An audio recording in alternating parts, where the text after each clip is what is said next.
গীতা পাঠের ৭ নম্বর অধ্যায়ের বিজ্ঞান যোগের ২৩ নম্বর শ্লোক। হরে কৃষ্ণ।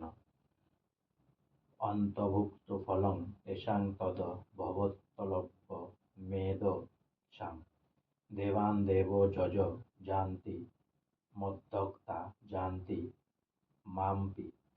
অন্তবৎ মানে সীমিত, অস্থায়ী, তু মানে কিন্তু, ফলম মানে ফল, তেষাম মানে তাদের, তৎ মানে সেই, ভবতি মানে হয়, অল্প, মেধসাম মানে অল্প বুদ্ধি ব্যক্তিদের, দেবান মানে দেবতাগণকে, দেবযজ মানে দেব পাশকগণ, জানতি মানে প্রাপ্ত হন, মত মানে আমার, ভক্তা মানে ভক্তগণ, জানতি মানে প্রাপ্ত হন, মাম মানে আমাকে, অপি মানে অবশ্যই। অনুবাদ: অল্প বুদ্ধি ব্যক্তিদের আরাধনা লব্ধ সেই ফল অস্থায়ী, দেব পাশকগণ দেবলোক প্রাপ্ত হন, কিন্তু আমার ভক্তেরা আমার পরম ধাম প্রাপ্ত হন।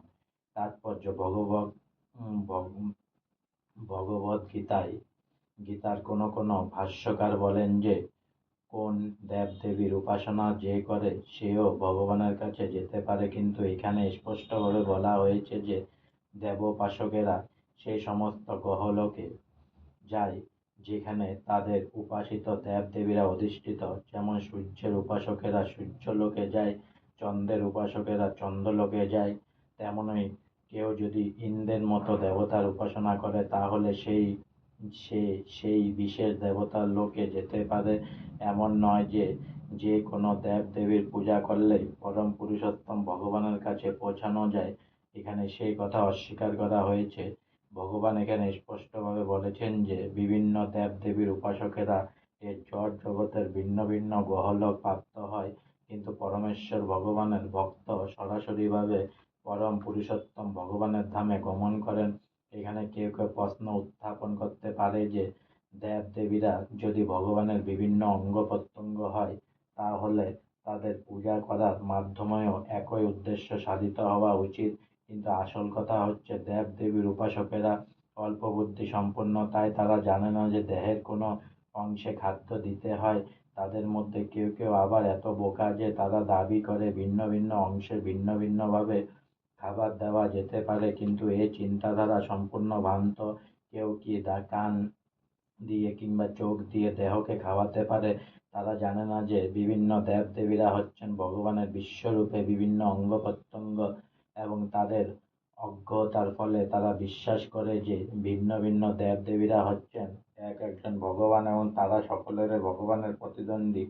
দেব-দেবীরাই কেবল ভগবানের অংশ নন, সাধারণ জীবেরাই ভগবানের অংশ বিশেষ।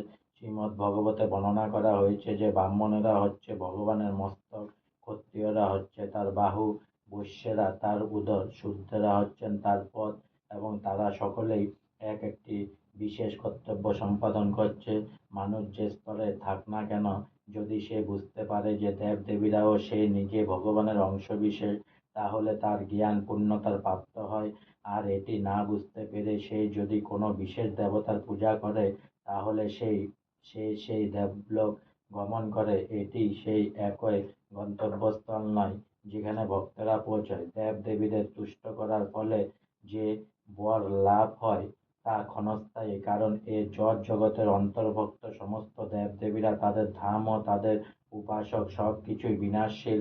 তাই এ শ্লোকে স্পষ্টভাবে বলা হয়েছে যে দেব-দেবীর পূজা করে যে ফল লাভ হয় তা বিনাশশীল, এবং অল্প বুদ্ধি সম্পন্ন মানুষেরা কেবল এই সমস্ত দেব-দেবীর পূজা করে থাকে। ভগবানের শুদ্ধ ভক্ত কিন্তু কৃষ্ণ ভাবনায় ভাবিত হয়ে ভগবানের সেবা করার ফলে সচ্চিদানন্দময় জীবন প্রাপ্ত হন। তিনি যা প্রাপ্ত হন তা দেব-পাশকদের প্রাপ্তির থেকে সম্পূর্ণ ভিন্ন। পরমেশ্বর ভগবান অসীম, তার অনুগ্রহ অসীম এবং তার করুণাও অসীম, তাই তার শুদ্ধ ভক্তের উপর তার যে করুণা বর্ষিত হয় তা অসীম। আজকে আমার গীতা পাঠের ৭ নম্বর অধ্যায়ের বিজ্ঞান যোগের ২৩ নম্বর শ্লোক এখানেই সমাপ্ত হলো। তাই অনেক অনেক সাবস্ক্রাইব করুন, অনেক অনেক লাইক করুন, অনেক অনেক ভালো থাকুন, অনেক অনেক সুস্থ থাকুন, অনেক অনেক আনন্দে থাকুন, অনেক অনেক হেল্প করুন। আর সঙ্গে বলুন হরে কৃষ্ণ কৃষ্ণ কৃষ্ণ হরে হরে, হরে রাম রাম রাম হরে, রাধে রাধে, হরে কৃষ্ণ।